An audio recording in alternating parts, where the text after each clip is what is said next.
Hello again, and here we are, me and Dan Griffiths, technical manager at Tamlight. And if you've been following the conversation so far, you'll know that today Dan wants to talk about TM66 because the last time Yes. we were together, we were talking about remanufacturing. Remanufacturing is part and parcel of what the circular economy is all about, and TM66 has been the response by the SLL, the Society of Light and Lighting, and SIBSI, to provide some kind of assessment of whether you're doing it well or not. Dan, good to see you again, as ever. Good to see you too. And Good to be tell, back. tell me, the circular economy assessment method, how does that fit for Yes. you? Okay. Like I think for Gen One, I'm going to put it that way. Obviously, we were uh, fortunate enough to be part of the beta program Yeah. with the LIA and SIPTI of um, doing TM66 assessments, having a look at it, filling the form, making sure we can actually score things reasonably accurate. So I think I've done about 40 now total. So I feel fairly comfortable talking about them and the positives and Well some of the done. things that I go, I'm not sure about that. But yeah, I think as an entry metric, where for a lot of lighting manufacturers, the end goal, and we can see some people doing it with EPD, C2C circular, certification stuff like that is the top level. Put a whole team of people on this and nothing else that just to do that. Whereas I think what has been done very well is this is it's a starting point and it's a scoreable metric at least of Mm. assessing a product, and it makes you assess your own product a little bit more, I think. And that's some of the things that we've found since doing it, as we're trying to be more circular on everything that we do. It does, things can cost you points. And you do start to look at it a little bit like that now. Some are easy wins, and some you look and go, yeah, okay, right. Well, what about if we design it like this? I'll get an extra point. Yeah, So it's served its purpose. that's the interesting thing for me because one of the it's too harsh to call it a criticism because as you say that we're starting from zero and we're trying to establish a method that works. But the fact that it's self-assessment, Mm-hmm. there were some raised eyebrows about that. Definitely. And Bob Hannon, good friend of both of us, pointed out that if you want to move this thing forward, the last thing you can afford to do is give manufacturers a lot of money to have to spend Yeah. because that's what works against. But it does send. I get the sense that when you're going through that assessment method, there's Mm-hmm. there is huge potential for wishful thinking, and there is a 100%. huge potential for saying, if that's where we need to go and we're not there at the moment, what do we need to do to in order to get there? That's I think that's what you just described, isn't it? Yeah, essentially, John. I mean, I'm a big advocate for everything to be certified. I like standards. I like certification. So we're part of the LIA beta program for certification. We've got roughly, as we speak, about 40 products being certified or will be certified over the next couple of months. We're doing them piecemeal through just so we don't overlog them with 40 fittings because it's a great start, and I think that's thing. But there's always, I don't want to accuse anyone of marking their own homework, but you're marking your own homework effectively. Yeah. Um, so there's some questions that are maybe could be classed as a bit vague and a bit ambiguous. At how how committed is your company to becoming more circular? Well, that can be varied, kind of committed to it and doing it can be two different things. Obviously, luckily, a lot of it is evidence based. So you have a whole note section to add in your evidence, which is what we get certified against as well. If I claim a lifetime, here's my data to prove it. Here's my driver components. Here's where I've used this. This is where this is where I've got this from. And I think it's a great entry level metric for people, particularly specifiers, end users, lighting designers. If you're trying to pick something, relatively circular, you're going to be looking at something, really 1.82 above is where you'll be aiming. But it kind of puts that score in place a little bit. And I think that's a good start, and that's what the industry needs. From that response from the specifiers, are you finding that they're being generous with you, or have you got people out there saying, "Well, if you can't give us 3.5, you're not having it"? Not yet. I think, to be honest, give it time. I'm sure it'll come. I think, truthfully, because it's quite new and we're still, it's probably anything circular nowadays sells in terms of, if you want to do a CPD or host an event, circular sells. And I think people are just starting to learn it and understand it. I think a big part of what we're trying to do, and I think what the industry needs to do, is really educate people a little bit more on it, explain how the assessments work, what the scores mean, because a score can be a score. And I was talking to Bob the other day about it. Actually, I was at the LIA, and he said, people were a bit worried at first that if you're just getting a product from China that you're going to have a low score, but it doesn't necessarily mean that for some people. Yes, it will always favour UK manufacturing somewhat because of locality, of course, but you can still make circular products from the Far East. It might have come from the Far East, but it can still be reusable, recyclable. It's just promoting good practices, and I think that's a key thing. We had a mission last year. I'm sorry, I'm going to go on a bit of a tangent here. Obviously, with our Circa fitting, where we tried to make a fitting, work with lots of local suppliers, go back a little bit, and keep everything in a 30-mile radius, and that was our big publication piece of trying to do that, and that had its challenges. Don't get me wrong, but that was like a passion project of ours, and so that's going through TM66 assessment now. Yes, that has a very high score, but so it kind of should. But I think people can be understanding of that a little bit more, but I think a high score doesn't mean it's right necessarily for the application. Some things will score poorer. If it's a new product, you're going to lose points anyway, because you've not made any changes since 2020. You've not took any cost or materials or changed anything. So there's always little nuances in it. Biodegradable material in a light fitting, it's not going to happen. But these are all things in the assessment that you just accept. But you have to explain this to people so they really understand. You got a score, great. It's a good indication, but is there anything more I need to know? And I think that's what will come with it. Yeah, because we've got this, we've still got this sort of horrible sort of fascination with the number. Give me the number. Is it UGR 16? Give me the number. And but without that understanding, as you say, that does mean that we've got to sit down with people and explain to them how that number comes about. And that there's definitely a lot of information. It is fascinating that as you say, that it can just be a Chinese import. It could just be a commodity fitting. But if it's a commodity fitting that's been put together the right way, it will still score sufficiently well. Yeah, and that's the truth. I mean, it's putting those circular economy practices in play. A UK-made fitting with Zaga components and branded local components is always going to score well.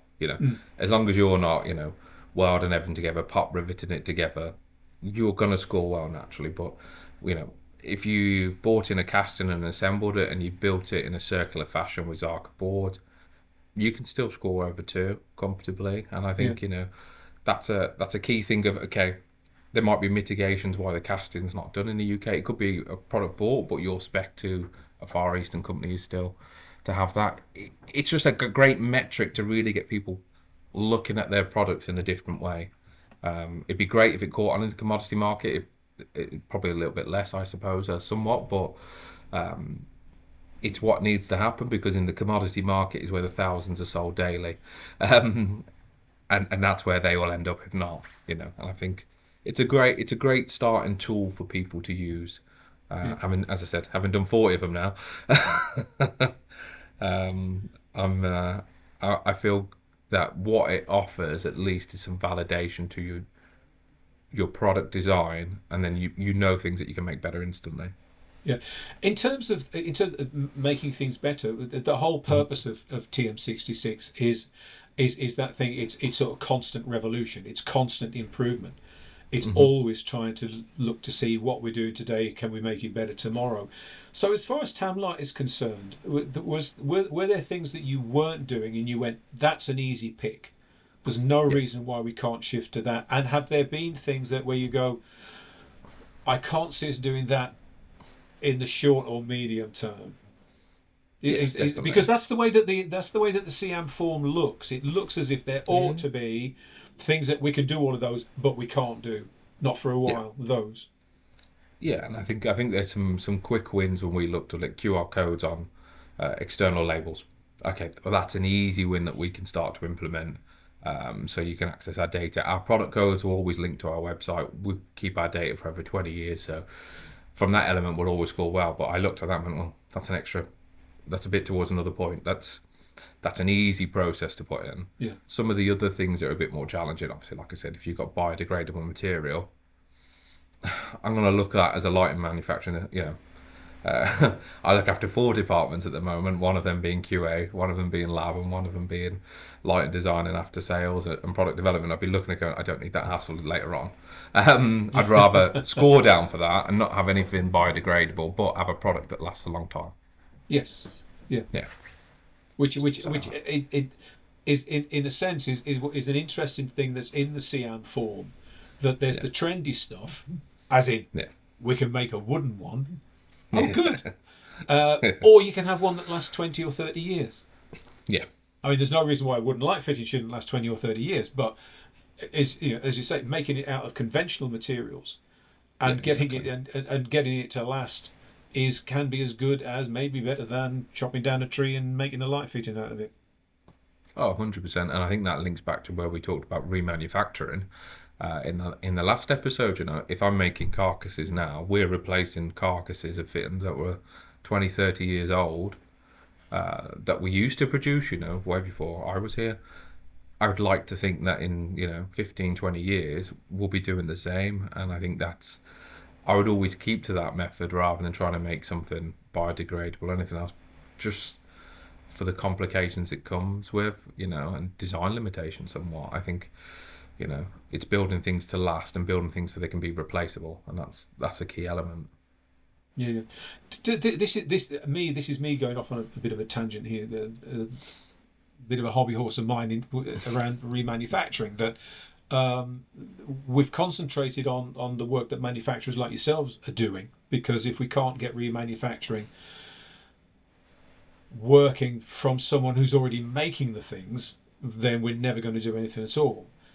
But I've always had this this idea that there's this little warehouse down the road, and there's a guy who used to be an electrician, and he's trained up, and he's working with the local council, and he's sort of taking fluorescent fittings out of a school, and he's replacing them and putting them back in, and that sort of sense of remanufacturing at a local level.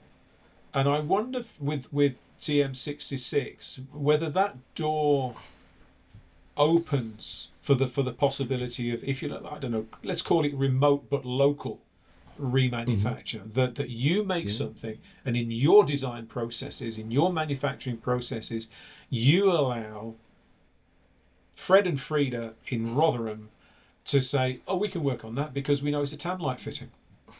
Yeah. Does that ring a bell as an idea for you?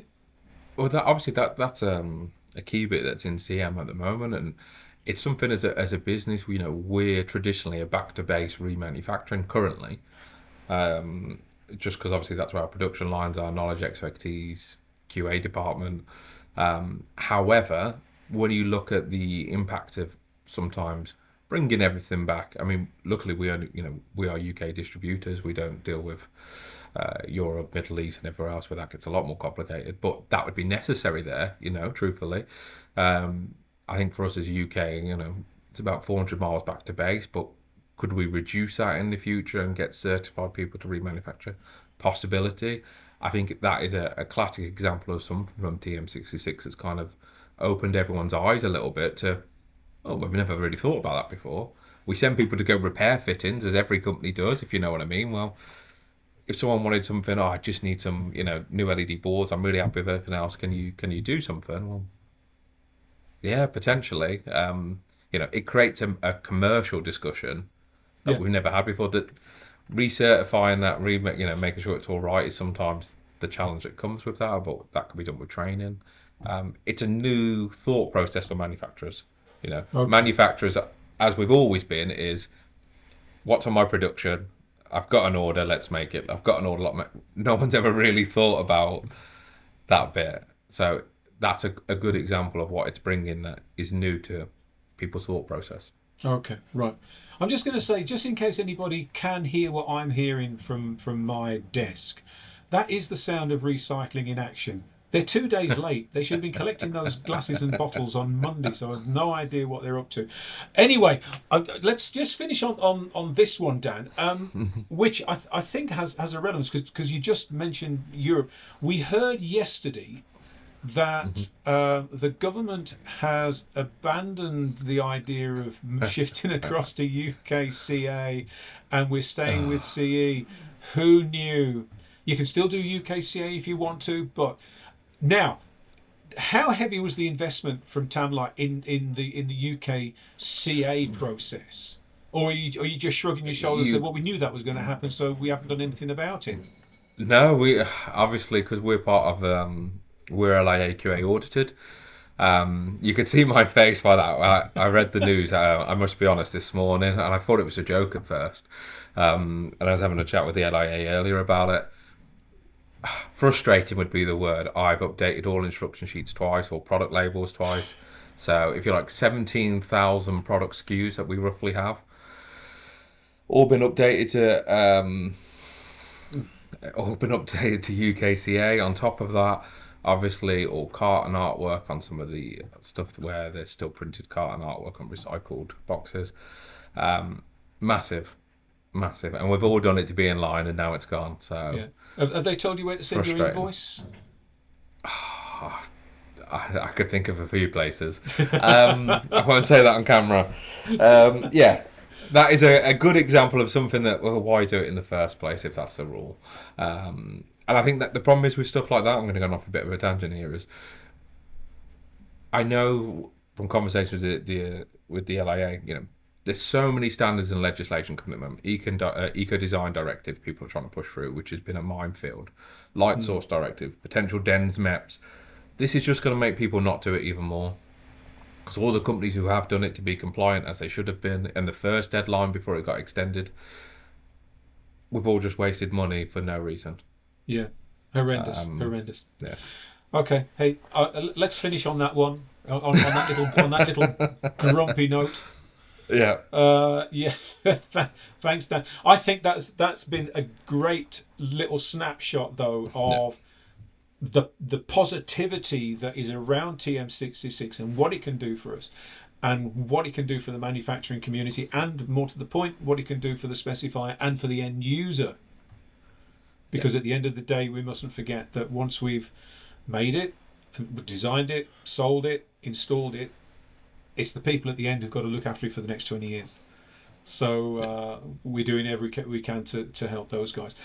Thank you, Dan. Until the next time, we'll keep that a secret to see what we're talking about next time. That's it. And to everyone out there, it's been good to see you again. Thanks. Bye. Bye.